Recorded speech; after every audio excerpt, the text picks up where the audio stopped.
Good evening, everyone, and welcome to the Cleveland Commission for Wells virtual meeting. I'm Susie Erdy. I'm class of 87. I'm a member of the Cleveland Commission Board, and I will be the net nanny this evening, doing my utmost to keep an eye on the Q&A screen and the raised hands. Some of our board members will also be admitting participants to the meeting and making sure we don't let questions fall through the cracks. As of 6:30 tonight, we had 279 people registered, Wow. and we want to do everything possible to enable all y'all to be heard if you want to be. We also Would want you, to respect everyone's time. We are recording this meeting and we intend to make the recording and a transcript available as soon as possible after the meeting. We will you, also post answers to the questions posed in the Q&A to our Facebook page, website, and the Saving Wells group. For those of you who want to use the Q&A, if you look on the bottom of your screens in the toolbars, you should see an icon that says Q&A. And if you click on that, it will bring up a field, and that's where you can. which screen? I don't know what screen you're on. All I see is a small screen that says workplace at the top. That's Are you on interesting. are you on a phone? No. Okay. Under the pictures of everybody, if you put your cursor down there, there's a screen and it says audio, video, participants, chat, react, Oh, share, it's meeting probably under info. more. Wait a minute. Yeah, Okay, it's in, click the three dots under more. yeah, more is what it is. Okay. All right. Yeah, yeah. And then and I'm sorry, but the person that was speaking, do you mind repeating your name again? I'm Diane Webb from 63. Hi, Diana. I'm Susie Erdy, class of 87. Okay, thanks. Sure. And Donna, thank you very much for taking over the admitting duties. So now I'm going to ask our commission board members to very briefly introduce ourselves. Seriously, y'all, 30 seconds each max, or we're never going to get to the good part. So, let's see. As I said, I'm Susie Erdy, class of 1987. I live in Peekskill, New York. My day job is as chief of staff at an environmental education center and nature preserve in Austin, New York, called Teatown Lake Reservation. Karen Wyckoff, you're up. Okay, Karen Hurlbert Wyckoff, class of 86. I have a MA in German Lit from Cornell, an MLS from Syracuse. I worked at Wells College in the library for 17 years after my graduation, so I know quite a lot of you all. I have a son who graduated, Michael, in 2011. I've been working in the library at Ithaca College for 21 years since then. I live in Genoa, just down the road from King Ferry, and I'm also on the Aurora Ledyard Historical Society board. Sorry. Yes, that's me. Janelle. Hi, I'm Janelle Durrett Terrell. I graduated in 1990 from Wells with an English degree, and then I went on to get my DVM at Michigan State University, and I have my own equine practice in Palermo, Maine, and I yield back the balance of my time. Thank you. Denise. That's a town meeting segue. I'm Denise Barbarette, class of 1981. I was a Romance languages major. I went on to get my MA in Latin American Lit at Cornell. And then eventually I got my PhD at UMass Amherst in the polar opposite, medieval Spanish literature. I taught for about 25 years in the Western Mass area. I now live in Chicopee, Massachusetts, where I did in the area where I did the majority of my teaching, and now I work as a medical interpreter. Jeannie.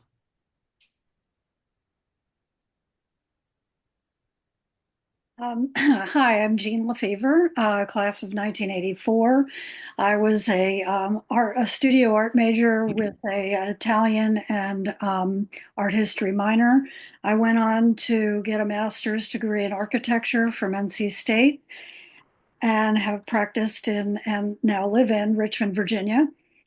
Practiced for years and was a partner in one of the oldest and largest firms in Richmond. I am now retired, and in my retirement, I am a trustee on the Aurora Ledyard Historical Society board as well. Okay. Thank you. Sabrina. Hi, everyone. I'm Sabrina Lombardo, class of 2014. I was an English major, and I have a background in property management and hospitality, and I currently run an inn in the Adirondacks in New York. Thank you. Allison. Good evening, everyone. My name is Allison Christie. I was an American political science major. I studied with Professors Hume, Sherritt, and Leprest. Those may be familiar names to some of you. Um, I live just a little bit south of Ithaca right now and have for the last several decades. Um, in my professional life, I've worked in marketing and member services, and I've had a focus on cooperatives. I've also been a director for 18 years of a community development credit union, $100 million credit union, where I was also board president. And we homeschooled our twin sons. And through our homeschool cooperative, we founded, at least in New York State, the only youth homeschoolers youth credit union branch, which we operated for 7 years. So that's been my life. Thank you. Molly. Hello, everyone. My name is Molly Deacon. I graduated from Wells in 2012 with a bachelor's in international studies. I then went on to SUNY Buffalo Law School, which was a very different environment, and earned my Juris Doctor degree, passed the bar, and now here I am 10 years later, after that graduation, as a practicing attorney in New York State. My background is in immigration and criminal law, and currently criminal law. That's what I've been doing since then. It's really wonderful to see some familiar faces and a lot of new faces tonight. Thank you. Gabby. Hi, I'm Gabby Palazzola, class of 2014. When I was at Wells, I studied history, and my background is in public service. I'm in the Syracuse area and work for the Department of Social Services. I've been there almost 10 years, and I'm currently an income maintenance worker for the public assistance intake unit. So I do public assistance, SNAP, Medicaid, and HEAP applications as they come in. And yeah, that's what I do. Christy.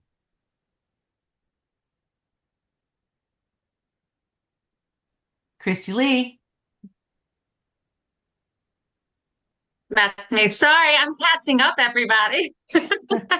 My name is Christy Parkin, class of 2005. And when I was at Wells, I was a history major with a minor in art history. After that, I went on and I got my associate degree in occupational services, and I've been a funeral director for over 20 years. And then I got my master's degree and then my doctorate, and I've been teaching in higher education since 2007 at this point, and I currently work as a counselor and service coordinator for TBI and NHTD waiver services for New York State. Okay. Annie.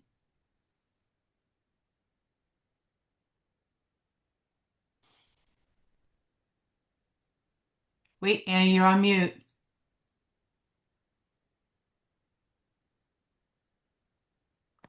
Can you hear me now? Yes. Okay, good. I'm Annie Coburn Kane. I'm the class of 1989. I have a sister, Heather, who was the class of 1987.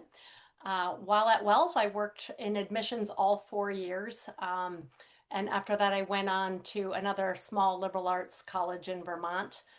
So with those 6 years of admissions experience, I grew to really appreciate the value of a liberal arts college, and I'm very comfortable selling it to you. So I then went to Bryn Mawr after that and got a master's in clinical social work. Along the way, I married an academic who is currently the dean of a small liberal arts college in New York State. My breakfast conversation consists of talking about small liberal arts colleges and the challenges of educating and the appreciation, really, the value of a liberal arts education. And that's why I'm here. currently I work in a private practice as a psychotherapist. Great. Did I miss any board members because there's so many screens? Donna. Donna Avery. Donna, oh my gosh, Donna. Grief. That's okay. Class of 89, I majored in mathematics. I have a master's degree in teaching and a master's degree in mathematics. I currently live in Middletown, New York, where I am a professor at Orange County Community College. Okay.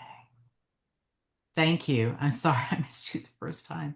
I think we've gotten everyone now. Is that correct? All right. Kaylin, take it away, No, please. Sarah. Oh, I'm sorry. I did it wrong again. Sarah French. That's okay. I'm Sarah French, Wells, class of 1990. I did my undergrad major in French and minor in art history. I then went on to grad school and got a master's PhD in art history. I've been teaching in, the sort of greater central New York area ever since. And I've spent the last 23, almost 24 years at the College of Environmental Science and Forestry here in Syracuse, and also teaching occasionally at SU. Okay. And Kaylin. And now me. My name's Carolyn McMahon, class of 85. Also had a sister who graduated in 81 and was hoping to have a daughter, class of 2029.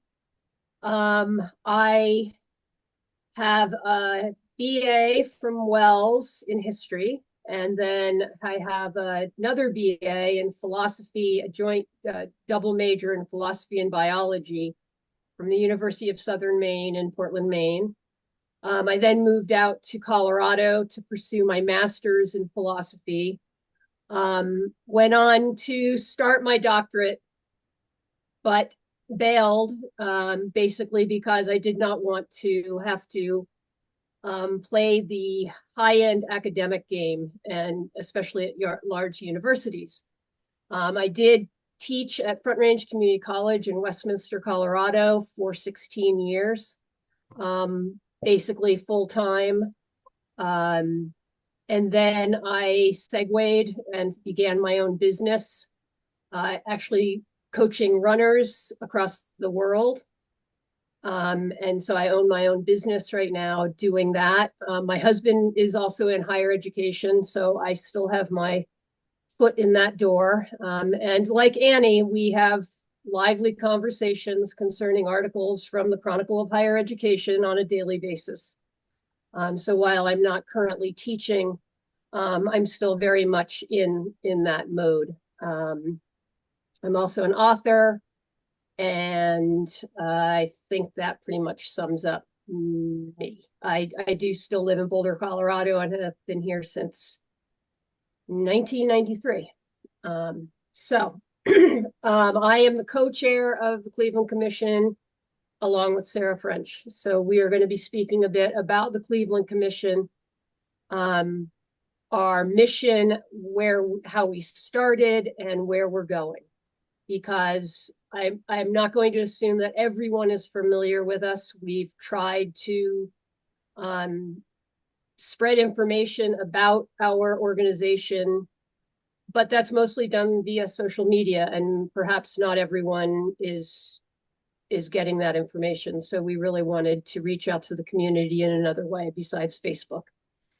As useful as social media is, it has its limitations. So I'm going to give you a little background on the Cleveland Commission and how we started, our overriding missions, because it was really a two-pronged mission that we began from the beginning. And so how did the Cleveland Commission begin? We all woke up on that fateful morning in April of last year to the shocking news that Wells was closing. And I think most of us were shocked, even those of us who understand the struggles that Wells has gone through over the years.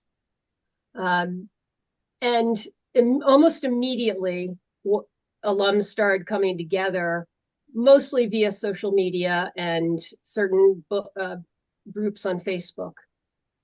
And there were basically two from what I could gather, two general reactions to the closure.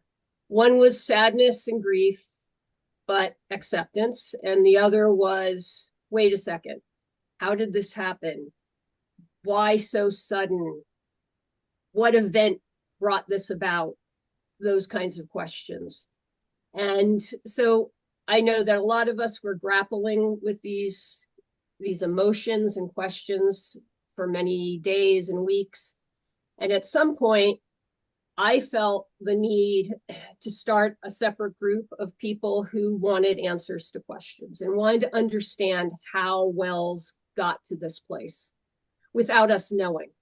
Because again, while many of us knew that like many small liberal arts colleges, Wells was struggling, and we saw some of the decisions that were being made at Wells that perhaps were not the best. The actual closure, I think, shocked a lot of us. And so I started a group called Saving Wells on Facebook, and I invited people who were perhaps not ready to grieve to join the Saving Wells group. And a core group of concerned alums who wanted answers, that group kind of started to coalesce. And we started meeting and talking and figuring out what we should be doing, how we could find out the answers to our questions. And that began the formation of the Cleveland Commission for Wells. It was quite an organic kind of process. We didn't come together as some sort of organization. The Cleveland Commission came out of a concern.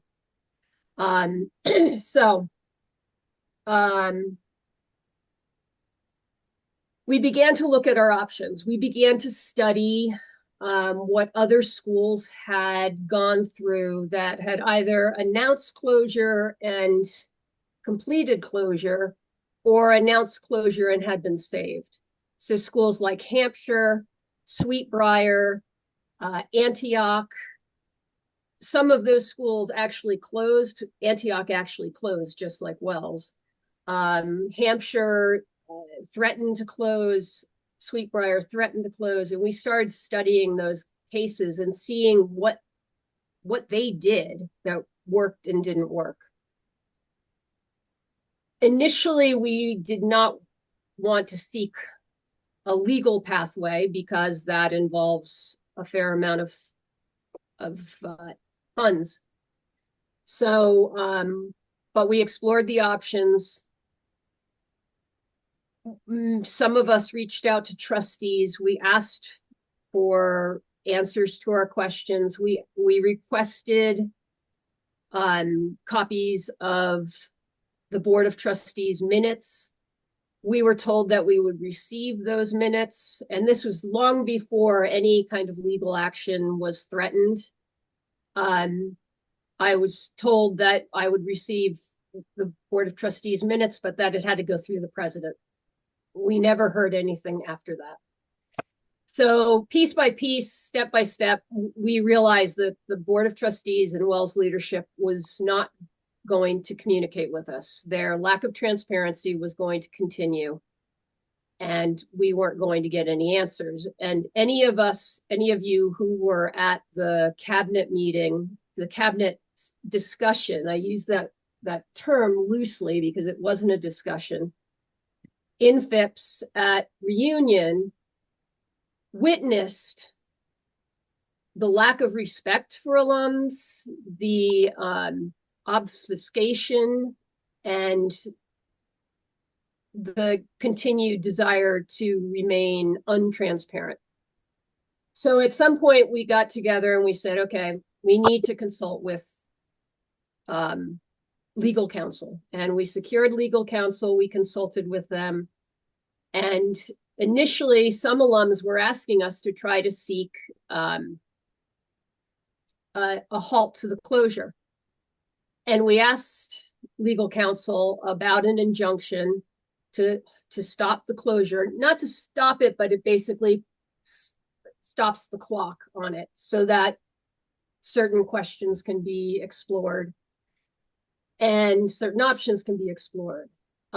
Interestingly, in our research with on other college closures, whether the college closed or didn't close, we have not found an example of another college closure where the college leadership did not have any interaction with alums who were concerned. They spoke with alums, they worked with alums, they were receptive to alums, and this was not what we found in our experience.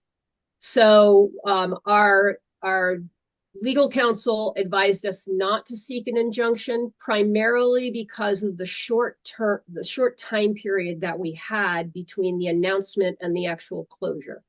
So the announcement was at the end of April, the official closure was the end of June, and that was not enough time to do what needed to be done. So basically what happens with an injunction is if it's thrown out, if it's disputed and thrown out, there are no other actions or recourse that we would have.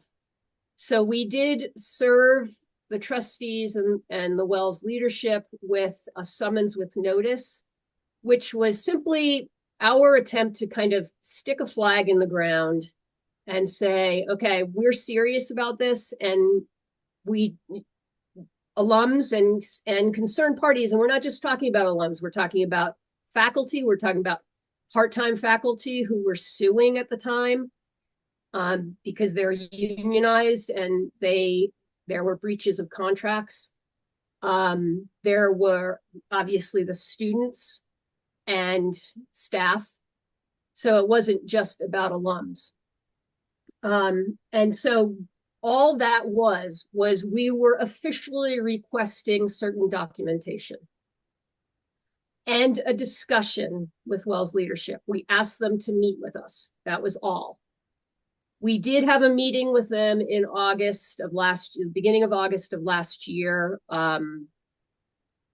There were the chairs of our board and our legal counsel, along with several of the members of Wells leadership and the president of the board of trustees and their attorney.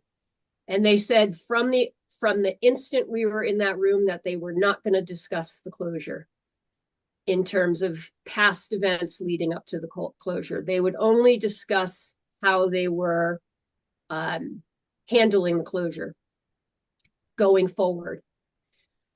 So while it was a discussion, they did actually entertain us and talk with us. It was not about the things that we were concerned about. I mean, yes, we were concerned about the closure of Wells and how they were going to do that. But we also were concerned about how this happened so suddenly. Why now? What was the event that turned the tables when just weeks before the president had two important communications? One was to alums, which had a very shiny, happy, things are improving message to alums, and the other during a faculty meeting where faculty were basically told that things were good, things were solid, they were moving ahead with the AMDA, so the American Musical and Dance Association partnership. They were going to be rolling that out in the fall, and this was just weeks before the closure announcement was made. So after the August meeting, we also tried to set up a meeting with the WCA, because one of the interesting things about Wells College is that the WCA, the Alumni Association, is part of the college. So as WCA members, that makes us, that allows us to have access to certain information that we have a right to have access to. But the WCA, if anyone attended the WCA meeting that we demanded at the end of last year, it was very similar to the meeting in Phipps during the reunion. No information was shared with us. So at some point we realized that pursuing legal options really was not going to yield the information or the results that we were after. Once you start a lawsuit, which is the only way to have discovery. So the only way that we could access important documentation is through discovery. And the only way to do that is to initiate a lawsuit. But once you initiate a lawsuit, much of the details are out of your hands, including a lot of financial costs. And that seemed like not the best way to manage those who are supporting us financially. So we started focusing on putting a plan together for what we initially called Wells 2.0. And perhaps we shouldn't have named it Wells 2.0 because people have come to the conclusion erroneously that we are planning on opening Wells the way that Wells was opened a year ago. And that is not our plan. Our plan is not one that is still stuck in the 1990s, which many of us believe that Wells was still stuck in that model. And Sarah will discuss this at greater length, but the way that I put it is that our plan is a 21st century plan for a 21st century student. And it's a model that many institutions of higher education are going to have to think about going into the future, because the way that higher education is working right now is unsustainable. So that's just kind of a brief history of what Cleveland Commission has been doing for the last almost 12 months. And I will hand it over to Sarah French. Thank you. Just hold on this slide for a sec. I think we're all happy to see Frank. I am Sarah French, as I introduced myself before. I graduated from Wells. I also spent 5 years teaching there, including having some students that I had then working with me now with the Cleveland Commission, and that's kind of an awesome circle to be caught in. But when the Cleveland Commission formed, I had already, even though this wasn't part of our initial mission, I had already been thinking about the way that higher education, which again, I've spent more than 3 decades in, was struggling. And there are a lot of factors for that. But I want to just begin by saying that I believe that today's crisis in higher education is reversible and a new model can work. And if the Cleveland Commission acquires the Wells College campus, this model that we've developed addresses the most pressing issues that colleges are facing and proposes a stable and reputable and financially sound institution.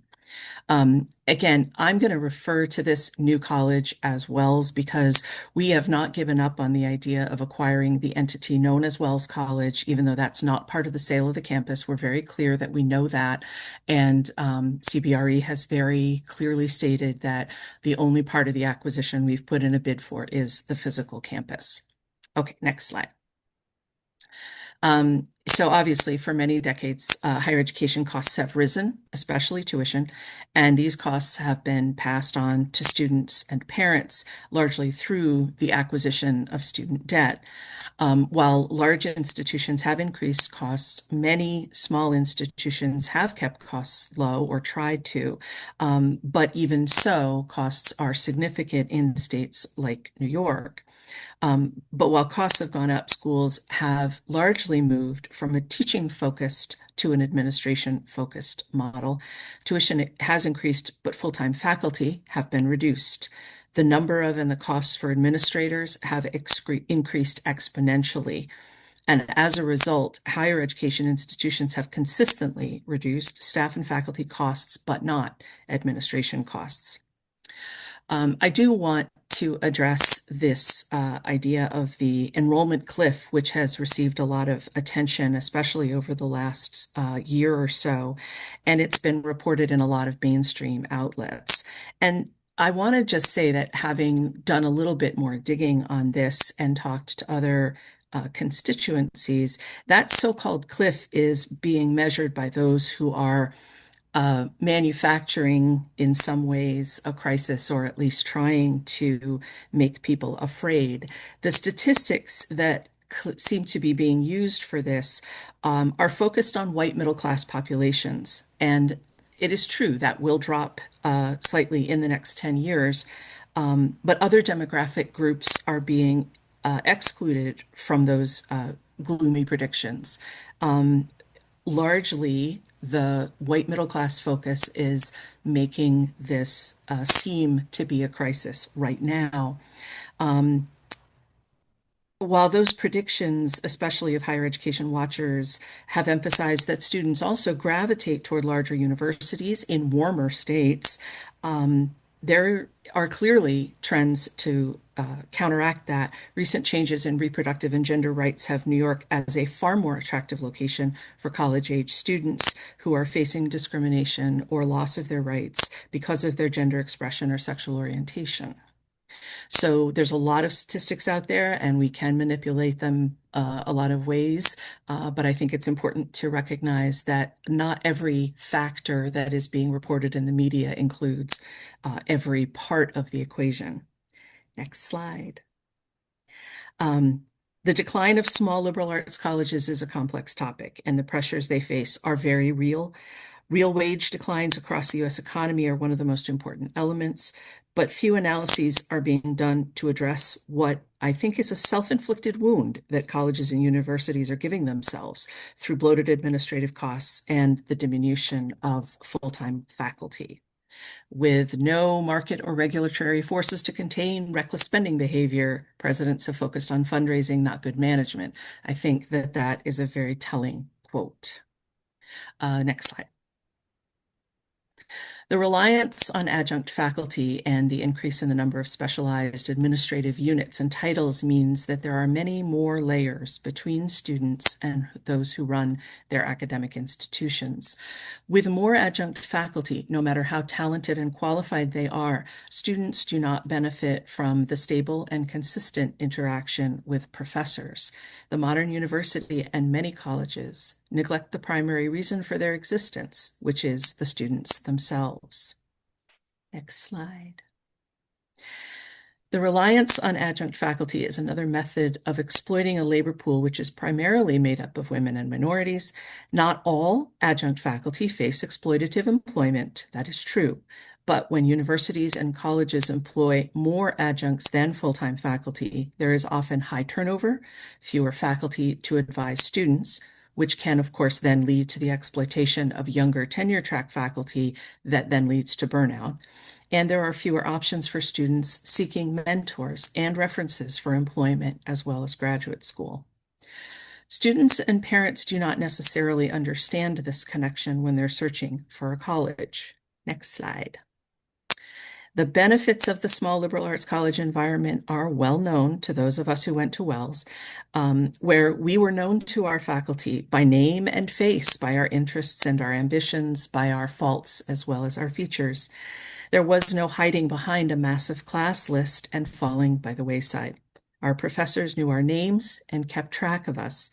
This is less and less true in college environments where rotating part-time and contingent faculty do not have the time, resources, offices, or support to get to know their students. The true liberal arts small college environment is rarer than ever, but still beneficial and sought after by students. Next slide. A small college benefits those who did not thrive in high school, those who need more individual support, those who want a chance to showcase their leadership skills but never had the opportunity, those who are looking for more rigorous academic programs, those who are seeking a more inclusive environment, and those who simply do not want a giant or even moderately large institution. One of the most important elements to marketing such an endeavor is honesty. This college will not be for everyone. It will not offer everything to anybody. The community is small, but it is very strong. The classes are small, but very challenging. The faculty are specialized, but adaptable. The campus is remote, but it is very beautiful. And all of these are features and can be sold as such. They are not disadvantages to the modern student. Next slide. The lake should be one of the most crucial selling points for Wells. With that in mind, the beginning of this venture will feature a vigorous program in environmental studies and biology with a specialization in freshwater ecology, a major that is and will remain for many years critical and desirable. In addition, the college's location is a rich area of historical significance and a major selling point in our proposed new history major, which will incorporate Indigenous history, Black history, women's history, transportation, and other specialized topics, including migration. Wells is also in an area that is very rich in agricultural history and offers opportunities for new initiatives in renewable energy, sustainable farming, food justice studies, and historical understandings of Native American foodways. A new college can incorporate and extend all of these offerings to students. And this structure will also prioritize leadership from below, engagement by faculty with the day-to-day running of the college, and cooperative governance tied to financially sustainable management. Base salaries and salary caps are planned. Shared governance will be the norm. Faculty, staff, students, and administration will make communal decisions. The structure we propose will mean a greater effort from each part of the college community. And we are also proposing a new idea of service teaching, a method of being both an instructor, but also a member of a team to serve the students and the organization as a whole. This model requires instructors to become not just advisors to students in a professional and academic sense, but also to work for the organization as a contributor to curriculum and academic development, student life, financial sustainability, the physical plant, and even food service. This may take the form of serving for a semester to review and assess degree requirements, or to work with the financial director to determine revenue streams and expenditures.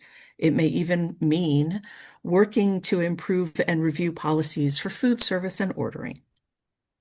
And in the 21st century, it is crucial that Wells be globally connected with solid internet and Wi-Fi from day one. While this may mean some course offerings can be hybrid or online, the majority of courses and instruction will be in person and on campus. This will be the surest way to create a community-centered model of student engagement and build greater relationships with the community of Aurora and beyond. Slide.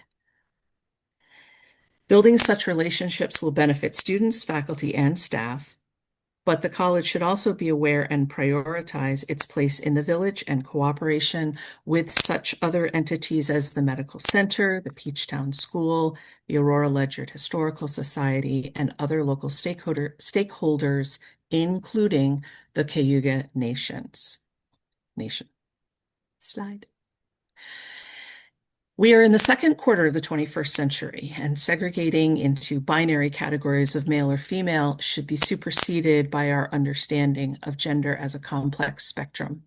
Wells History as a Women's College has been critical in helping to support and extend this understanding.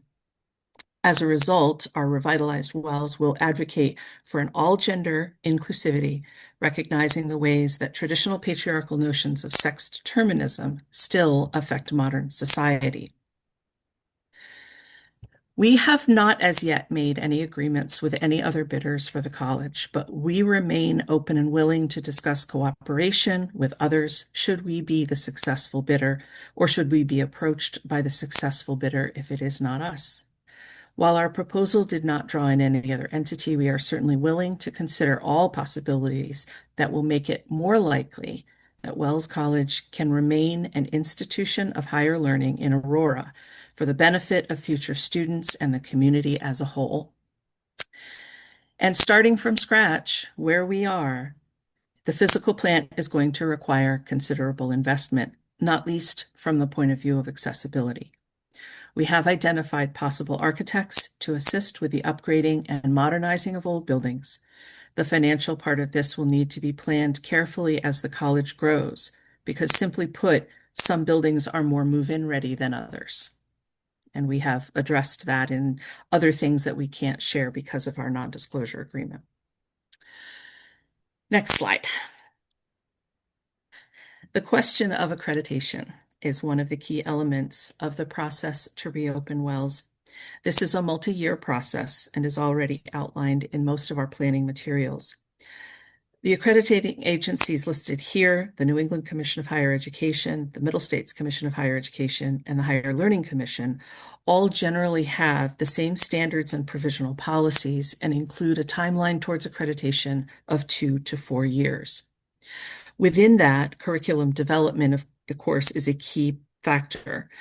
Creating majors with substantive courses and a final capstone or thesis, as we all remember, an experience that most of us know well. And this is a vital part of providing a truly rigorous liberal arts education, preparing graduates for the workplace as well as graduate education. We also foresee that there is a real need for required courses in such classes as social media and information literacy, as well as writing and communications. All of these curriculum ideas are sort of packaged up.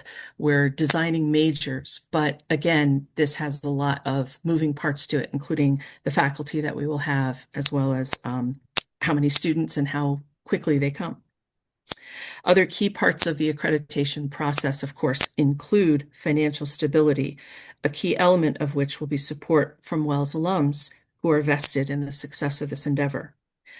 We also need to focus on student life, including orientation, dorm life, academic and personal support services, things like record keeping, as well as financial support.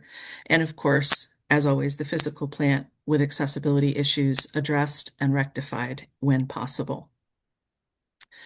And while accreditation requires a certain conformity to traditional hierarchical structures, our new college will emphasize accountability of each of the staff members to others, including the president, the academic dean, and what we're calling at the moment, directors of finance and financial aid, student life, information technology, and physical plant, as well as, of course, a board of trustees. All of these are just the way that colleges are structured. And again, all of that is part of a plan to create accountability among all of the people at Wells who are invested in its success. Each position, of course, requires that accountability from outside as well as inside, and transparency is one of our primary goals here. The operations element, again, is a kind of a draft plan. We obviously will need someone to sort of, organize the ship at some point, as well as someone to organize the curriculum elements of it. When we talk about directors of finance and financial aid, student life, and IT, those are essentially positions that will help oversee all those critical pieces that make a college run. Again, the physical plant part of this is a real big piece of it, and it is one that those in academia know when you retrofit old buildings, there are a whole host of things that come with doing any of that. Next slide. So how? This is the financial piece, and we will and are looking at donations that will need to be in the millions. Revenue will not likely be generated for the first year or two. We have contingent pledges from alums to help sponsor student scholarships. That is one of the most wonderful things about this group of alumni, is that there are generous offers out there, and we are hoping to be able to take advantage of them. We have looked a lot at private sector grants. We have a running list of possible philanthropic organizations that can help with this, as well as private individuals who have strong ties to Wells. We have very, very carefully studied all of the past financial records that are available for Wells, and we believe that the model that we initially proposed of relying on 80% of revenue from tuition, room, and board will be sustainable as long as other expenses are controlled. And that is, again, one of the things that we're looking at, to keep very close watch on exactly how much is going out as well as how much is coming in. the creation of an endowment, that is part of the what I mentioned at the beginning, because we have not given up on the name of the institution, and we are going to continue to work to acquire the entity. We believe that if we are the successful bidder for the college, we will have a strong case to make to the Attorney General to be named the successor in interest and acquire the trademarks, the name, and the endowment. Again, all of this is very much contingent on what happens with the bid and whether or not we can be successful in acquiring the entity as well. There are a lot of details and specifics that still need to be ironed out if we acquire the campus, but we hope that this is useful information on our preparations and our process, on some of the things that we have looked at, knowing that in the future we may have to deal with a lot of these things. Clearly, the Cleveland Commission, if we acquire the campus, we hope that you'll all be joining us and supporting us. But we believe absolutely that small liberal arts colleges have a future in American higher education, and we ask simply to be a part of that future. And as Kaylin said, this is a 21st century college for 21st century students on a 19th century campus. So thank you, and I anticipate that there will be some questions. So those of you who are facilitating those, if you want to start. All right, let's see. Sabrina, what do we have? I was not able to see the Q&A while I was screen sharing. So what do we have? Hey, everyone. Well, our first question comes from Barbara Rich from the class of 1973. She asks, do we have a starting number in mind and how much will it cost? This is a financial number of Yep. how much will we need to start? Or is this a number of students? I think it's a financial number. Okay. Well, we've used the number 25 million, so that's for renovations and retrofit and initial costs. And a lot of this will depend on how we prioritize the repairs that need to be done. As Sarah mentioned, there are some buildings that are actually ready to go. We know that from our tour of the campus. Obviously, we would need to have deeper inspections than just visual. But there are buildings that are in good shape and there are buildings that need substantial work. Because our goal is to roll out enrollment at a moderate pace, so we're not aiming for 500 students to start. We don't need all the buildings.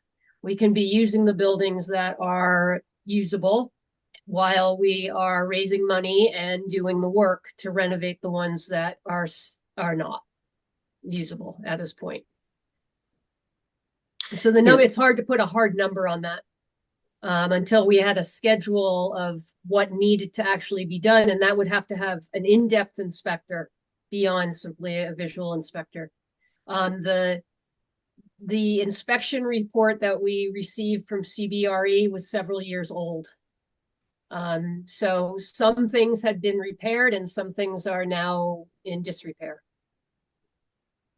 Yeah, and we also know that the college was operating on an approximately $30 million budget for about the last 20 years. And at least my analysis of the 990s, which are nonprofits, tax returns, are that the costs remain fairly stable.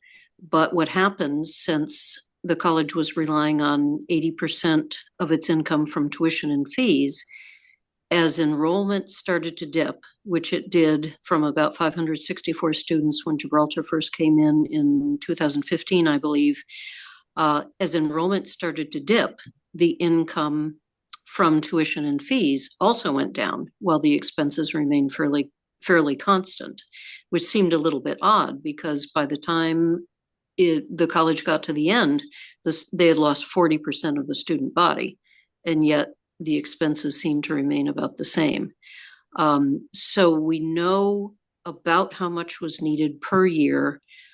And we can kind of extrapolate from that how much would be needed to continue the college. If you look, if those of you who are following the Q&A, I noted that Kaylin and Sarah were typing answers to some of the questions that were in there. There was a question. One question was that I was answering was from Jill, and she asked if where the funding came that allowed us to submit our bid. And we've offered $25,000 in earnest money, and that is payable when the bid is accepted. And we have pledges in that amount for that purpose at this point. So that earnest money is covered. And then we have pledges and donations in addition to that after the fact. And there was another question about what number of students are we targeting initially? Again, we have a sort of a 12 to 13 month plus a 6-year plan kind of outlined. The recruitment students initially, if we are successful and reopen the college, would be, again, between 50 and 75 students for that first year, and then adding on to that, hopefully in the 50 to 75 more each year. We are not, we think that we would probably also be able to recruit transfer students into upper division classes for possibly a sophomore year to start. Again, a lot of that depends on timing and depends on faculty and depends on, a couple of other moving pieces. But our final goal would be an on-campus population of 500 students, and then commuters, non-traditional age students, other students that can benefit from a class or two or a different time to degree. Okay. We have a question in the Q&A, and also Jane Woodward had typed one into chat, which I wasn't sure we could actually do. They feed into each other. Stephanie Batchelor asked, the college/board of trustees just sent in an email related to this process saying, in its evaluation of bids, the board will select the offer that best supports the fulfillment of its fiduciary obligations.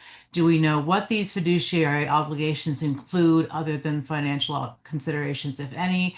And Jane Woodward, class of 67, asked, do we know who else is bidding? So those are two very nicely knit together questions. Who wants to take that? We know of 4 bids. We have heard that there are 9 bids in total. We don't know anything about the other 5 bids. 4 of the bidders have had a Zoom together and have discussed our plans and whether our plans overlap or are complementary in any way. And so we are working with the 3 other bidders that we know, but we were informed that there are 9. But we do not know of the other ones. And Sarah, do you want to, or anyone can answer the fiduciary responsibility? One of the problems with the sale of the property is that there were no requirements in terms of an asking price. And the college, in its continuing lack of transparency, has not even let the bidders know what they actually need. We know that they owe money to the endowment, but beyond that, it's unknown. Denise, you might be able to shed some more light on that. Yeah, from what I've seen, the college originally borrowed in 2010 $16 million from the endowment. The current lawyer that they're using was able to present arguments saying we have money in the restricted endowments. We want to be able to borrow that money. So essentially it was a self-loan. 14 million was required to be repaid. They have paid approximately 4 million since 2010. They still owe about 10.4 million to make the endowment whole. from what I've seen, they owe approximately $5 million in other loans, but I'm guessing about that. Whether or not there is something else that we don't know about is a complete unknown. We have received just no information whatsoever about the status of almost anything having to do with the college. There may be something else that is outstanding that needs to be repaid, but we don't know what it is. Okay, thank you. Scrolling down. I have questions in the chat. Okay. Jane had a follow-up question. Can you disclose who the other bidders are? Well, Kaylin, you've addressed that we only know of four of them. And Yeah, Hiawatha. Hiawatha Institute for Indigenous Knowledge, who had partnered with Paul, I want to call him Worcester. I can never pronounce his last name. Warschauer. From Grand Venues, who has been conspicuously silent as of late. Harriet Higgins and Carol Knight. Those are the parties that we know that have submitted bids. Who are they? And do you know whether they want to work with you? Are they interested in having a college? When you've discussed with them, what are they talking about? There's some overlap with some of their proposals and some disagreement with some of their proposals. So it would definitely be one of those things where we would talk about the greatest overlap that we saw was with Hiawatha. They do not need the entire campus. Their plans are very consistent with our own. And Carol Knight's plan, which concerns basically in a big picture, and I can't really share specifics, but it supports our plan seamlessly. Obviously the senior housing that Paul was proposing would be difficult because we're going to need that space. So, but Hiawatha expressed interest in talking with us regardless. And there's some overlap with Harriet Higgins' plan and some contradictions. So, it's a work in progress, but there's definitely some exciting possibilities. Yeah, and there has been fairly extensive local coverage online of the different bids that have been announced publicly. So all you really need to do is Google Wells College sale and they should come up. A lot of them are in the Auburn Citizen, and it's $1 for a year or something like that subscription. So it's worth the $1. Robert Harding has been really, really following this story, and he cares deeply about Aurora and the college. And so he has been following this story very closely. Any subscription to the Citizen is worth whatever pay for it. And Robert Harding is amazing. I'm sorry that the Times reporter, whose name escapes me, his mother was a longtime professor. Begins with a B, I think. Yeah, I just sorry. It's gone. Yeah. It's in my notes someplace, but some places. Yeah. I hoped to see more from the Times, but we have two questions in the Q&A that relate to faculty. One from Jen, who's an Aurora resident, and one from River Aurora, who is a former faculty member. Emma Weiss had one in there too. Oh, I haven't seen that one yet. I'm sorry. Yeah. So Jen asked whether, as a resident of Aurora, it's very expensive to live here. How do you hope to attract and retain talented faculty and staff to this area? Sarah French, you wanted to ask that one and answer that one live. Well, again, I this is a lot of this has to do with, just a lot of unknowns, but certainly we're looking, and this is related to the question about compensation that was also included. Obviously, in a model in which we're trying to make things as equitable as possible, we do envision that there will be minimum salary requirements. And again, this is numbers that we can, make up out of our head now, but it would be hopefully competitive.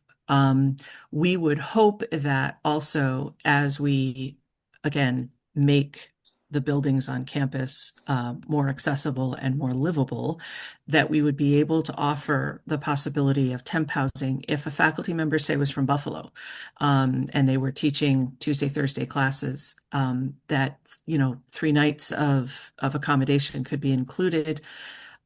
We're also looking at becoming a little more equitable with food, making food more accessible on campus to both students and faculty as part of their compensation. Obviously, these are all things that can be sort of worked out in detail. But it's clear that very careful planning on the part of how faculty feel as if they are being appreciated as well as compensated is important. That we cannot underestimate the value of having good faculty. And so while it may not translate into a faculty salary similar to Cornell, it never can, it would definitely translate into benefits that faculty might not be able to really measure in terms of dollars, but in terms of appreciation. Again, as a faculty member for a long time, having my own office as an adjunct was a huge benefit, one that not all places give. In fact, not all places even give a desk to an adjunct faculty member. And so I think that there's a lot of ways to kind of work with this. I know that's sort of a cop-out answer because, you'd like to hear a hard number, and I would too. I'd like to be able to give a hard number and say, we'll be able to pay faculty this, and, compensation will be competitive. As far as the housing issue in Aurora, there's not a lot that we can control there. There's a lot of questions about whether or not some properties are included in the purchase, because those properties were not originally determined to be part of the campus. There was a lot of question about whether some of the properties that were sort of sold before the campus was put up for sale, whether that sale is going to go through. And I think there was another question about the right of first refusal that Pleasant has, which again, somebody may be able to do this better than I can. She does not have right of first refusal for an educational institution. Correct. Right. So if That's there it. if there are corporate entities that have made a bid, have submitted a bid, then those are subject to Pleasant's right of first refusal. But Hiawatha's is not subject to that. Ours is not. I don't know about, I don't think any of the four that we know of would be subject to that. Yeah. Allison Christie and has her hand up, and Susan Forbes has her Susan hand up. Forbes, yes. Thank you. I was just about to say Allison and then Susan. Thanks. Hi, everyone. I just wanted to say that those other 5 bids are generally assumed to be developers. And developers, bring a whole different kind of approach. They're not, possibly, they may want to parcel up the campus. Our institutional use, which is favored by the village, keeps everything intact. Yeah. So that's all I wanted to say. Yes, that is what people believe. But again, there's a lot of, there's a rumor that one of the bids is from someone in Pakistan. I mean, again, there's so many rumors surrounding all of this because we haven't been given any information. Susan? Just historically, when I started as a faculty member in 87, 88, until I was a tenured faculty member, all of those, Wave Bank, all of those buildings that the college had owned is where faculty lived until they were tenured, and you got to live in them for very, very cheap. So maybe thinking of how to maintain that, it was because Wells wasn't offering the best salaries in the world, but it was a beautiful campus and it was an institution I wanted to be at. the sort of deal of coming as an, and then once you were tenured, you were kind of kicked out of your housing. You had to sort of figure it on your own. But there are ways to say, well, maybe we could think about how specific buildings might be reasonable housing for faculty for a recruiting purpose to bring good quality faculty. Yeah. And another benefit that I would see were I in the market of being a faculty member, and I have been a faculty member, I've just been adjunct faculty all the time, is when you're starting an institution from the beginning, that gives you tremendous freedom to be able to start your own programs and see what's important to you, what you think is important to students, and how you can do it right this time. So for me, even if a salary weren't that great, that would be a huge draw. Yeah. Jane Woodward.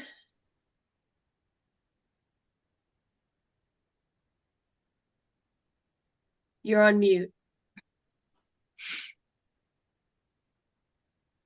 I'm still typing. I'll finish it. Okay. Okay. Are you putting something in the Q&A? Yeah, I had it in the Q&A. What is the vision that will make this planned college unique and pertinent to our technological future and the types of skills needed? We're going to have a very different society. We already do.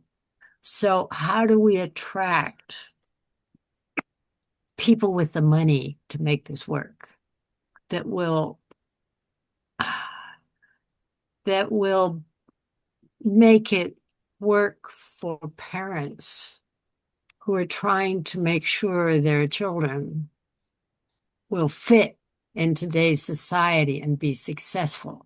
Are we going to teach business skills and not just liberal arts? I mean, I think we can't just, I love liberal arts. I love my education, but I had to go on. I went on and got 3 graduate degrees. All right. And I didn't intend to at the time, but I just ended up doing that. My working environment required it. Our society is changing so quickly. We need to find ways to educate for the next generation, for what's coming. And it's so different. And I mean, they're even talking about it's ridiculous to teach coding because nobody's going to have a job coding soon because they're teaching the computers, the AI to code. Exactly. So forget teaching coding. So how do we need to think about the kind of curriculum.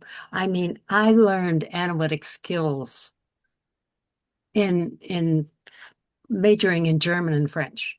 Okay. Can I answer that question for you, Sure. Jane? Yeah. So I was an English major and then went on to vet school, and those things seem fairly unrelated. I consider veterinary school to be um my trade school. And the reason that I feel like my success, and I'm sure you would agree with your graduate degrees, my success was rooted so deeply in how I was taught in a liberal arts institution.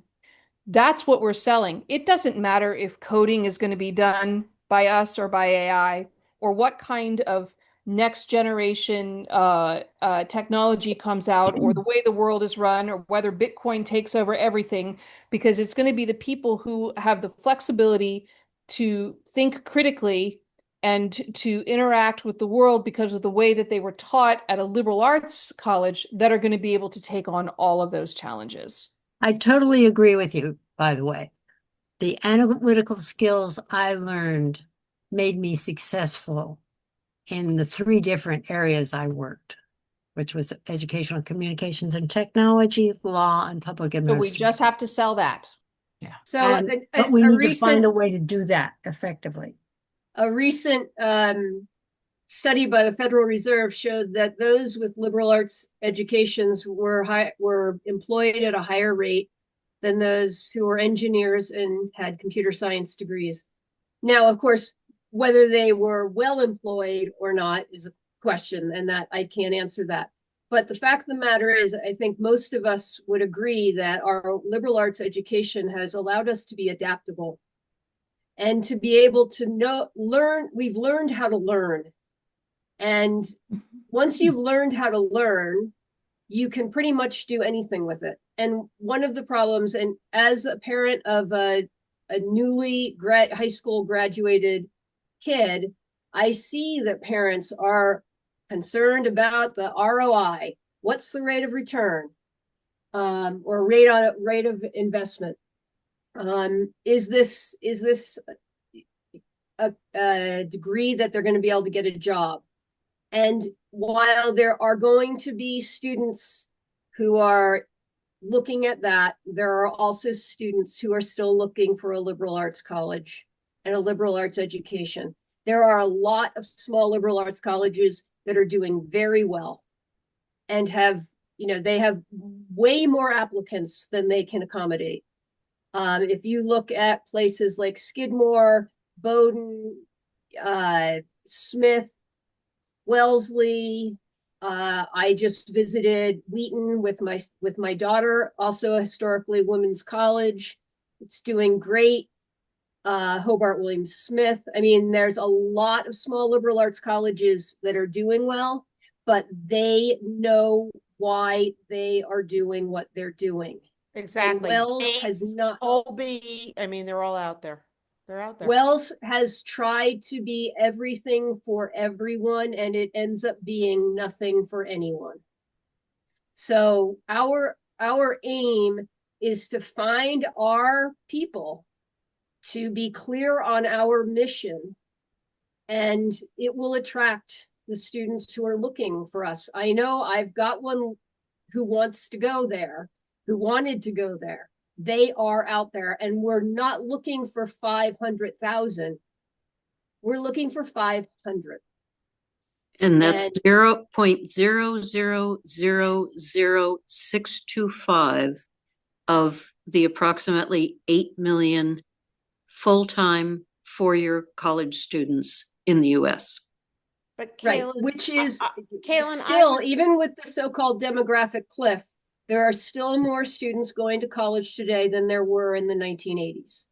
Agreed. Yeah. But I'm not really sure that I think of Wells as trying to be everything for everybody. It was. Well, it was in terms of it had hospitality, it had business, it had these programs that were criminology, sports psychology. Susie, what year were you? 87. So okay, I'm a non-grad 78. How do I say I'm a non-grad, but I identify You're an as a alum. 78? You're X78. No, that's how they usually say. No, they don't say that anymore because that would make you not a.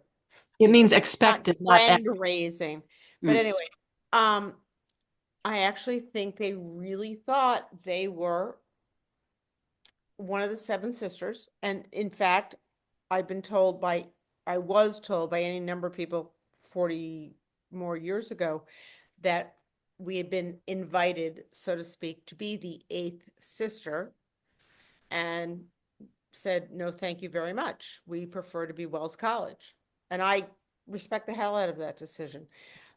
But there was clearly no sense of where do we move on beyond the junior league daughters.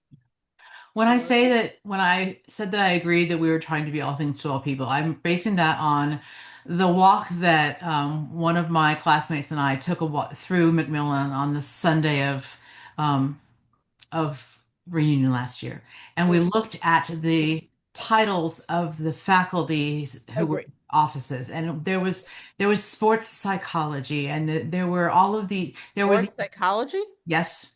There were programs that had been Anybody else here had psychology with Bob Phillips? Okay, go on. This was actually a teacher whose course was sports psychology.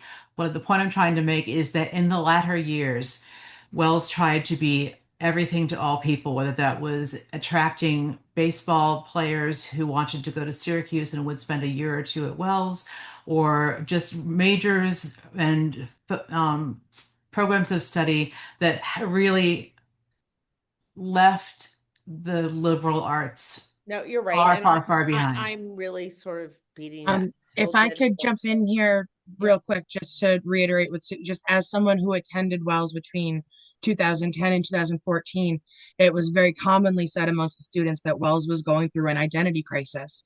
I mean, I had friends who were one of four computer science majors at Wells, and they didn't know what they were doing because Wells didn't know how to hire a computer science professor because Wells is not a computer science school. And that's, the big part of what we're trying to push in the future is that we're not trying to be that we're trying to stick to what we know works. But I just wanted to add that on as a more recent student that, yeah, they were throwing a lot at the wall to see what stuck. I'd like to add that the Ivy Leagues are not going to drop the liberal arts. However, a lot of small regional schools are going to. And so what's happening for their survival is that the schools are closing their language departments and humanities and combining.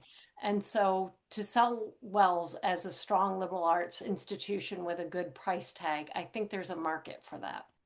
Yeah, and Wells gutted their language program, which was the main reason I wanted to attend the school. And it is gone, dead. And they had students who were interested. There was a professor there as of 2016 who is now at a different college in the area who presented a very well-reasoned proposal for not only continuing but strengthening the Spanish program. And apparently it was absolutely ignored. Ruth Bradley asked a question in the Q&A. Why would Black, Latinx, other students of color be interested in studying at this new college? Right now, it looks like a pretty homogeneous undertaking. And that is a very astute observation. Very good question. Because most of us went to Wells when it was a very, homogenous place. And one of the things that we are trying, again, in emphasizing the history of Indigenous peoples and in having spoken with the Hiawatha Institute for Indigenous Knowledge group, acknowledging, again, that Central New York is a place for very vigorous history of people of color, the Underground Railroad and Black history and migration and transportation history and all of the ways that that affects people of color. It's going to probably fall down to a very, very conscious acknowledgement that we need to address issues of diversity, that the student populations coming up in the next 10 years will include more students of color. And again, that conscious choice and that conscious acknowledgement is going to have to be part and parcel. Recruiting faculty of color, recruiting staff of color, if we can do that, is also going to be an issue. Because again, it is clear that, I fully accept that it was a very white school when I went there and when most people went there. But again, acknowledging that it's not the same school and it's not going to be the same school, I think is one of the things that we have to really emphasize. So I do appreciate that question very much. Yeah. So, Lauren Noyes, you had your hand up. And after Lauren, Linda Joseph has been trying to raise her hand and can't seem to do it. And we should always respect when Linda tries to follow the rules. So if you could put her in the queue somewhere, that would be great. Linda, we'll call on you right after Lauren Noyes. I just wanted to support what was being said around Wells losing its sense of identity. I graduated in '05, and obviously one of the things that we protested in '04 was, that going co-ed would be a huge loss of identity, and acknowledging that this, new school would be free to all genders, which is wonderful because I've been through a couple of genders since I graduated. I really love and just have to hold up everything that everyone is saying about focusing on knowing what this school is, who the kid that wants to go there, because let me tell you, I did not want to go to Wells. I had no interest. I was convinced that I could get into Wellesley, and I did, but When I went to Wells, the minute my foot hit that pavement, my soul knew that I was going to Wells. And I cannot explain it.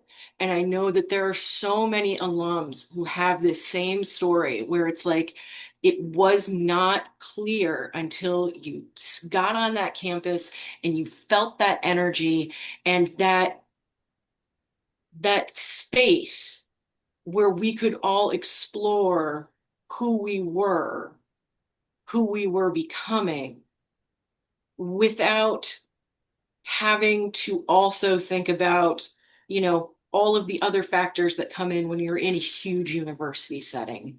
There is absolutely kids who want to come to the school that is being proposed here today. And I have to lift it up. And yeah, thank you. Thank you. Lauren Noyes, you just gave me goosebumps. Yeah.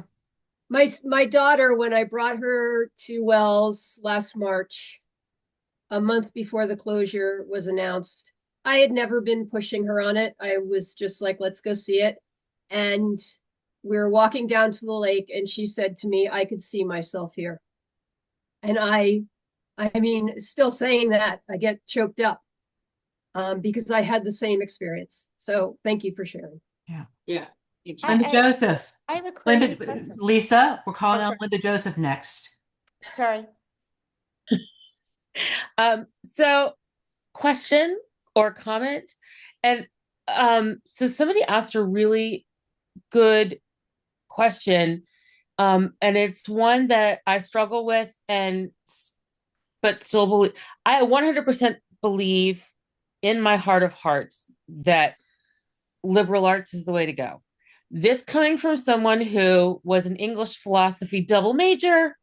What the hell are you going to do when you graduate? Everybody said, what are you going to do? Sit on a rock and think? And I said, well, yeah. And then of course, I went on 2 years afterwards. So now I have, the master's in education and a master's in literature and a JD. And my dad's like, well, I'm not paying for a medical degree. And I said, well, good, because all I see is an eyelash when I look in a microscope. So what I wanted to say was this to the person who is asking, forgive me, who is asking, to put some business stuff and some stuff for the ROI, the return on investment, which I think is also wise. There was business stuff like I know Pleasant really wanted I think it was hospitality. I'm not sure hospitality belongs at Wells, but be that as it may, wiser minds than mine will put in what needs to be there. I think hardcore the first 2 years almost it needs to be hardcore liberal arts regardless. And because a lot of kids, regardless of where they're coming from and what their background is, they need the reading, writing, and arithmetic that most of us had growing up, that a lot of them are not getting as much as they need it. They need it in college that they haven't gotten. I can tell you that right now. And I know at one point when I was still on the board, we were talking about, when they're first getting to college, some of them can't write anymore. So that's going to have to be part of it. But I also think that what we want to maybe make space for is, when they're maybe just before they have to start thinking about a major, is starting to sort of branch into explorations and looking at like where are we going to go with that, and just start thinking of we when I was talking about adding the lake in, because we've got the ecology and all the science that lake can provide for us. I think we start thinking really about the business of what we have around us to build onto it. And I think we just built, it should just be building blocks and making sense of everything. And we have all of it. And I know that Sarah put together this plan. And I think that if all of us sort of looked at the scaffolding of how it's being structured, it might maybe make more sense. It's hard to do it, in an hour long Zoom call. But I think that there's probably a way to make it make sense to all of us as we're going into it. It's not cheap, it's not easy, it's not fast, none of it is. But the idea is that we buy into it. No, that's not right. We're not buying anything right now tonight. But the idea is that if we love the idea of, you know, making it a space where people who, you know, are the misbegotten or misfit toys people, as some of us were in high school and are still sometimes now, this was a place where we fit and then we found our people there. You know, when we got to that Phipps auditorium meeting and we were so out of sorts and out of place, and you know, maybe we'd found a couple people at reunion that we were looking forward to seeing, and then suddenly in that auditorium all of us knew everybody else in that room. Like we hadn't, you know, maybe we hadn't seen everybody yet. Like I'd seen two or three of my friends from 89, but then suddenly when they were just yammering at us and thinking they were going to talk over us that whole time. Suddenly, when I was like, could y'all sit down and just have like answer some of our questions? You know, suddenly everybody was together on that. Yeah. I just sort of felt like that's where we need to go. And I feel like if we're all pulling together on this and working together on this and getting more people involved and pulling together on this, not listen, you can't, you're going to have too many cooks, it'll get crazy. But if we can just keep working on it, it's going in the right direction, I feel like. Yeah. I need to call on Denise and then Janelle, and then Lisa had her hand up, but she put it down. So Denise, you're up. Okay, and just to follow up on what both Linda and Lauren said, in terms of do we need to teach business? How can we find ourselves? Things like that. That's what the liberal arts allows you to do. It's important to have a job. It's important to have money, but your job isn't necessarily your life. And what liberal arts do is they teach you to open your eyes and to look at the world, to think about the world, to see connections. And once you learn how to do that, you can move from one field to another with no problem. I started out teaching college. I taught Spanish from the beginning levels up to advanced literature.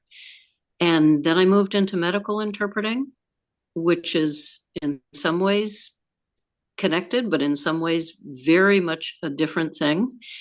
And in the meantime, I did a stop as a finance director. I had hated math. I didn't take any math in college. And yet I found out that the skills I learned in languages and in teaching were absolutely applicable to the work I did as a finance director. So if I had just had a financial background, I wouldn't have done any of the other things. But the background I had allowed me to do all these different, disparate, and really, really interesting things. I also have a medical background. I trained as an EMT, and having taken no science courses other than botany and astronomy at Wells. And when I did my state testing for the EMT license, I got the highest score they'd ever seen in Worcester. And I didn't think it was that high a score, but they were astounded. So, liberal arts background. There you go. Janelle. So I just to kind of add on to what everybody's saying, and I wanted to say this looking at this group of people here too. When Wells closed and I ended up joining this ragtag band that of people who said, no, no, no, let's not do that. I was talking to my mother about it, and she said, did they think you were just going to go away?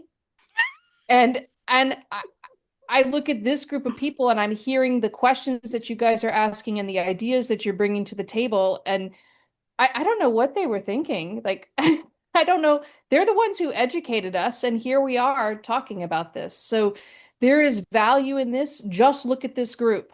And this is a huge selling point. Agreed. Agreed. Karen Peterson, you've had your hand up. Thank you.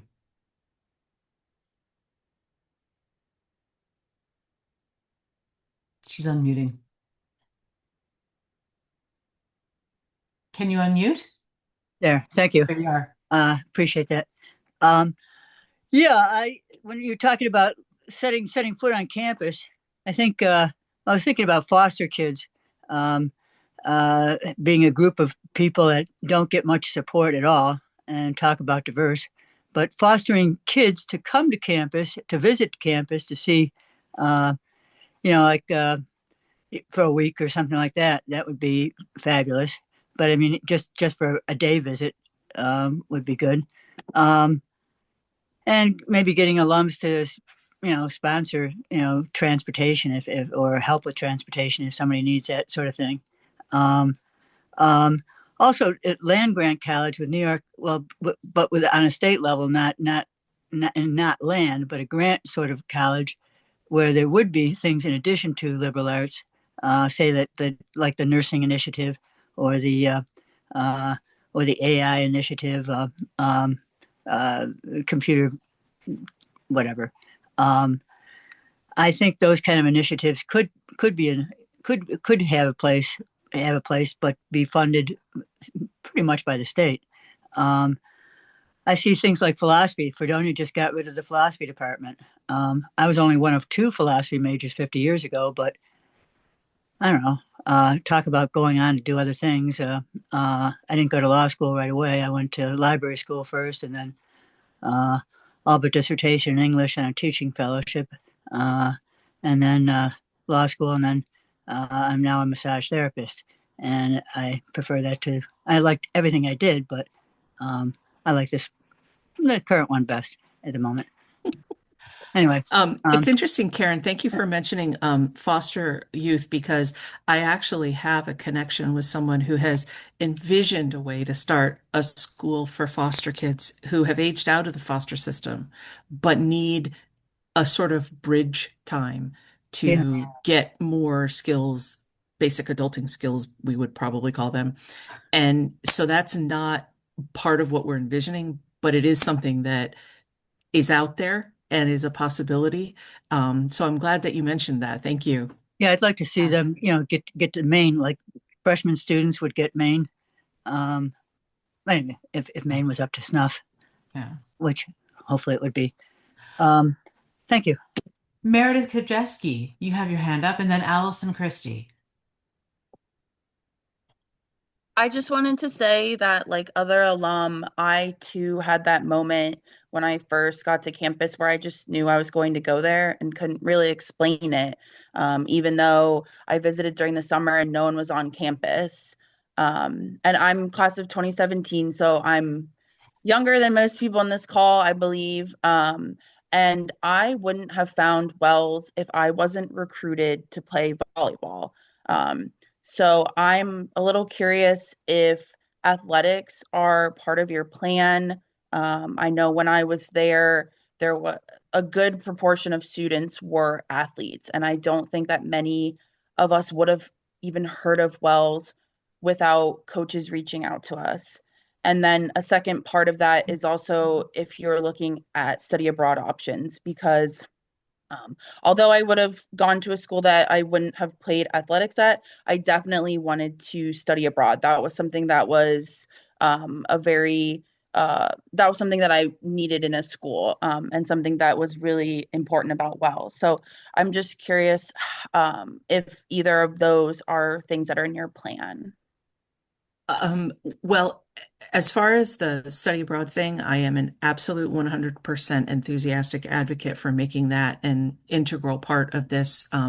Having, bludgeoned my niece into studying abroad when she didn't even want to. So she actually had a wonderful experience as well, ironically, at Casanova, which is also closed.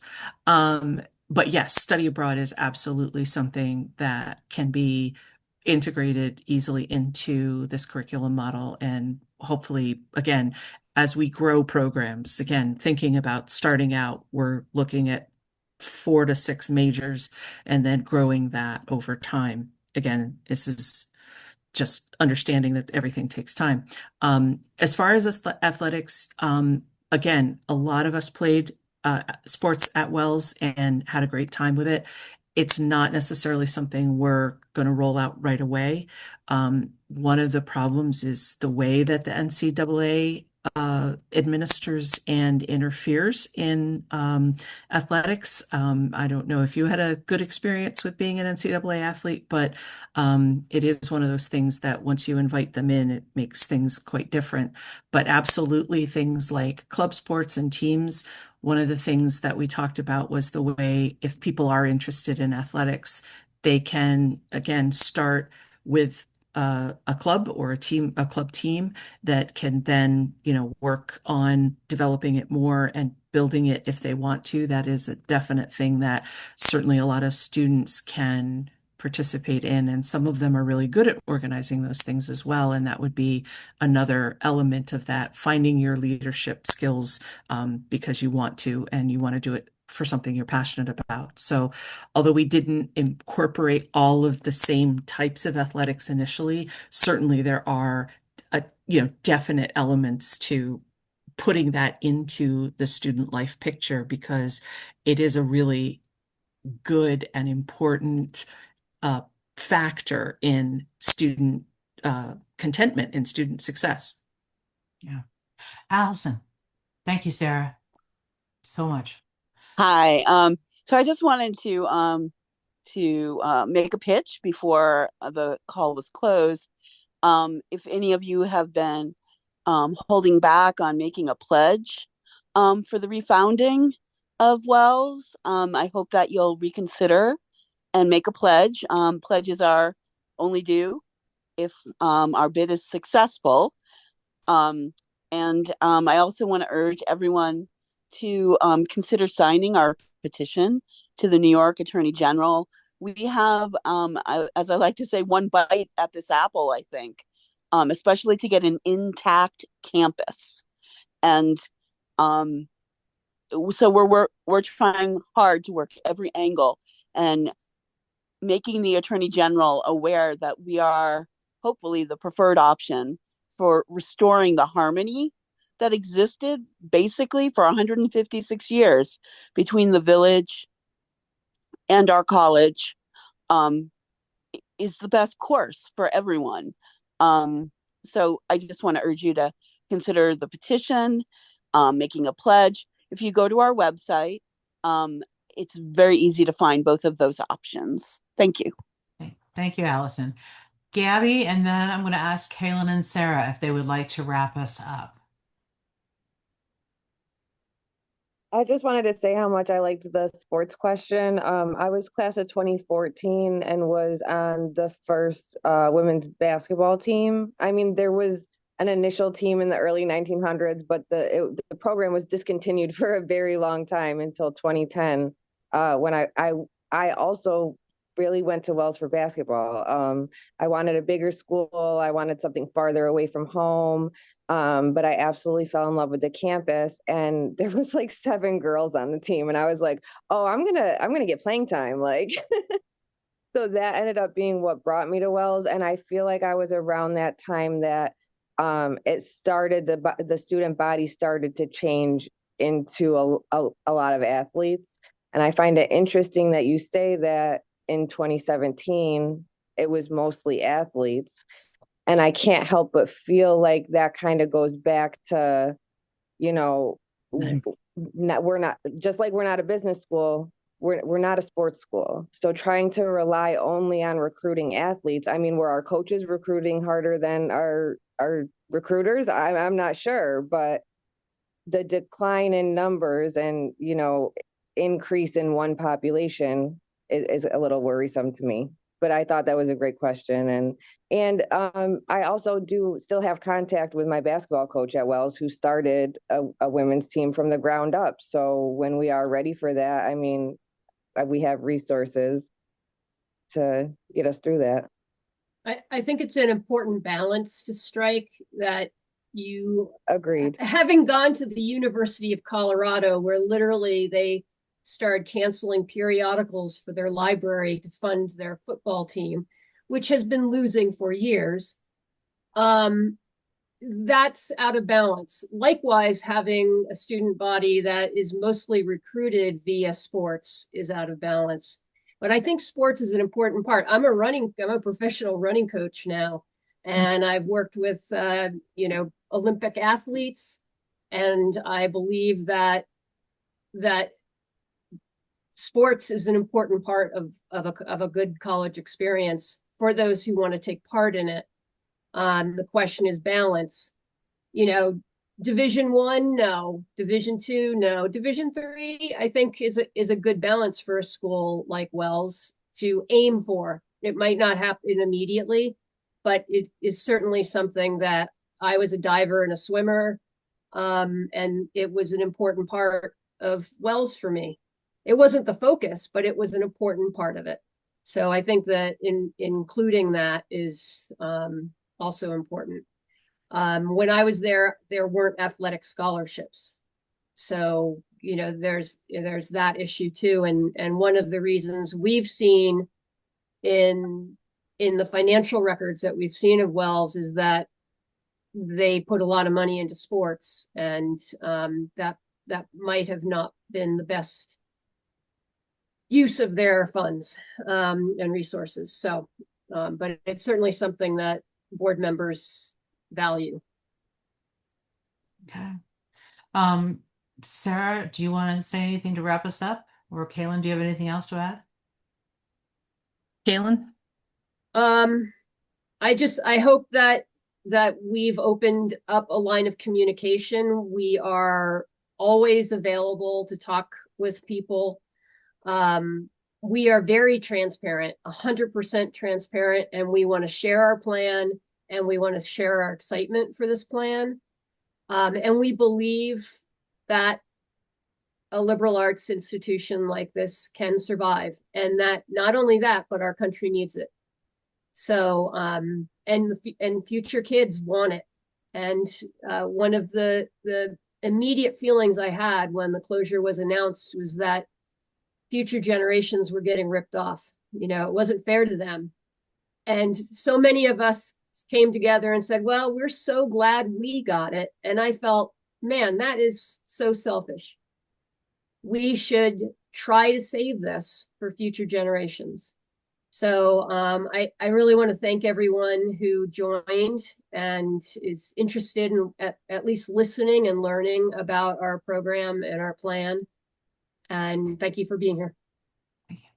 I also want to thank everybody, and a vigorous question and answer. I hope we got to everybody's questions. If not, please find us. We are on Facebook, Saving Wells. We have a website, clevelandcommissionforwells.org, and we would love to hear from you. I know that our faculty or our alumni network has an extraordinary amount of expertise, and if we are successful in doing this, I think that all of you will be called upon to offer that. And if we can use you, we will use you, because you are such a valuable part of the Wells community. And that community is going to stay alive if we can do this. And I appreciate it. Thank you so much, everybody. Yes. And thank you, Susie, for being our net nanny. You're welcome. I hope I didn't cut anyone off too precipitously. So thank you. Did we get to all the questions? There are just comments in the Q&A. Yeah. Okay, we'll look through and we'll see if there's anything that hasn't been answered, and we'll see how we can answer them. Yeah. If there's anything we missed. You didn't answer. You didn't answer the federal involvement. Oh, you did not answer the federal our model. involvement. We are I hoping want to not know have why federal. the college. We are hoping to not rely on federal funds. That's because of our plan. Why? I mean, because right now, that's in order to get federal funds under the current administration, it would basically undermine our entire plan and the values that we're hoping to put into place. So that's, I think with the current it's the institutions that are trying to. I think that under the current administration's attack on all diversity, equity, and inclusion efforts, that colleges are being forced to choose between holding on to their core values of diversity, equity, and inclusion, or qualifying for federal aid for their students. And we don't want to have to make that choice. So I think that our model right now, we are going to be relying mostly on private donations, private funding, private grants and charities. That's what we hope to do, again, because there is so much uncertainty among all colleges and universities about the strings attached to the federal money that are currently being yanked and reintroduced or introduced for the first time. So I'm sorry we missed your question. I did not see that question in the chat. I apologize. Charlotte, do you feel like your question got answered? I have to think about it. We're able, I know the university. Oh, we lost her. Oh dear.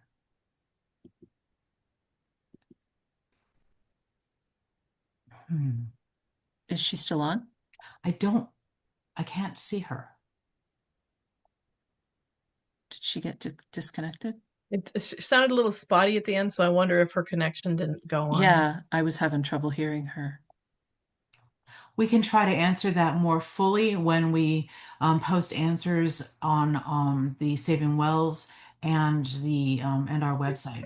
We can go And Wait, if you have her email, Charlotte Martin, and if you have her email, let's reach out to her directly. What was her question? She wants you to take.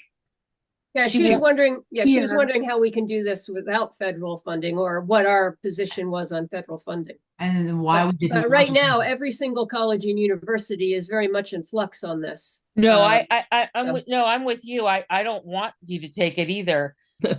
There's too many bad strings attached to it. I just wasn't sure what. Okay, thank you. And for a lot of people, they don't understand how that can work. But it can work. It has worked.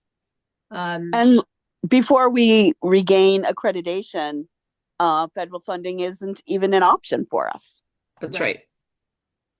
Yeah, that's right. Well, and you would, I mean, you would also sacrifice having I understand your students. position. Charlotte is back. Charlotte's back. He's here. Good. Oh, sorry. She's here. Please go ahead.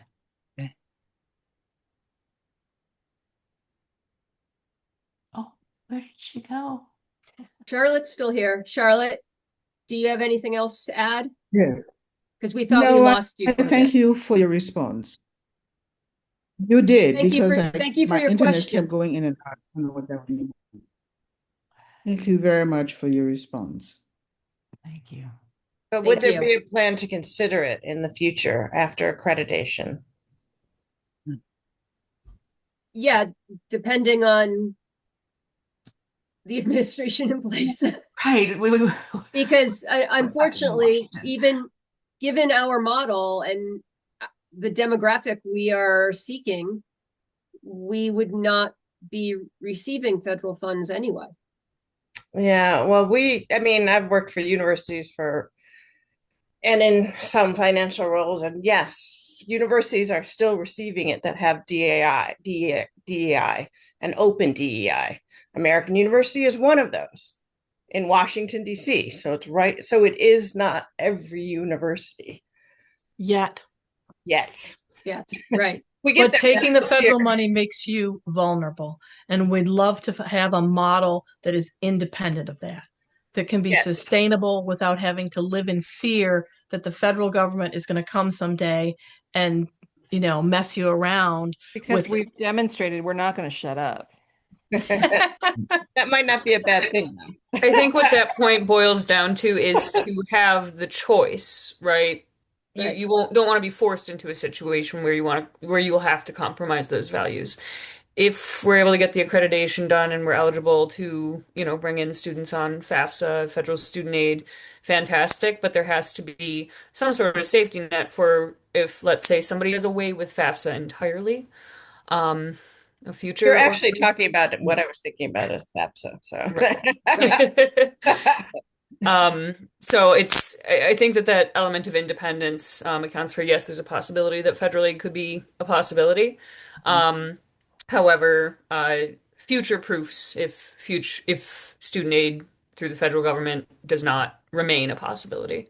yes, and it is, worries of the staff and faculty of American University that the top-heavy administration will not keep core values. So I understand that. But I was basically thinking of FAFSA most of all, because that doesn't. Well, FAFSA's been a big fat mess for a couple of years anyway. So Yes, it's part of the issues. Yeah, right. Okay. Okay. Any other lingering questions that we didn't see or managed to get to? I think I got all the open ones there. Thank Okay. you all. Thank you all so much for coming and spending almost 2 hours with us. We really appreciate it. Thank you all so much. Take care. Good night. Bye bye. Join us. Bye bye. Thanks. You